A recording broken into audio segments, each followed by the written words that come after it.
28 October মহাষষ্ঠী পূজার মধ্য দিয়ে শুরু হতে যাচ্ছে হিন্দু সম্প্রদায়ের সবচেয়ে বড় ধর্মীয় উৎসব শারদীয় দুর্গাপূজা। আর এই দুর্গোৎসবকে কেন্দ্র করে ইতোমধ্যে ব্যতিক্রমী প্রতিমা, আলোকসজ্জা আর উৎসবমুখর পরিবেশে সাজতে শুরু করেছে সাতক্ষীরার প্রতিটি পূজা মণ্ডপ।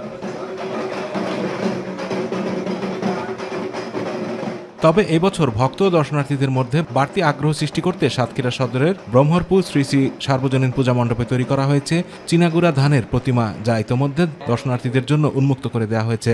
মনের আশা ছিল যে চীনাগুড়া ধানের প্রতিমা যাতে আমরা এই মন্দিরে করি। দূর দূরান্ত থেকে অনেক দর্শনার্থী আসছে আমাদের এখানে।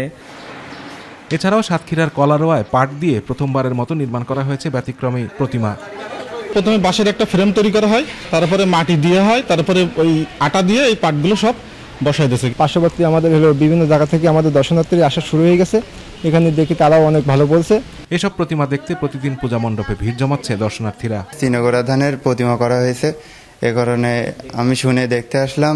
আমাদের মন্দিরে এবার সোনালী হাঁসের ঠাকুর হয়েছে, এবার অনেক সুন্দর লাগছে ঠাকুরটা। এদিকে পূজাকে কেন্দ্র করে নিরাপত্তা ব্যবস্থা জোরদার করেছে আইন শৃঙ্খলা বাহিনী। 7টা উপজেলায় আমরা অত্যন্ত আনন্দ উদ্দীপনার মধ্যে আমরা উদযাপিত করছি।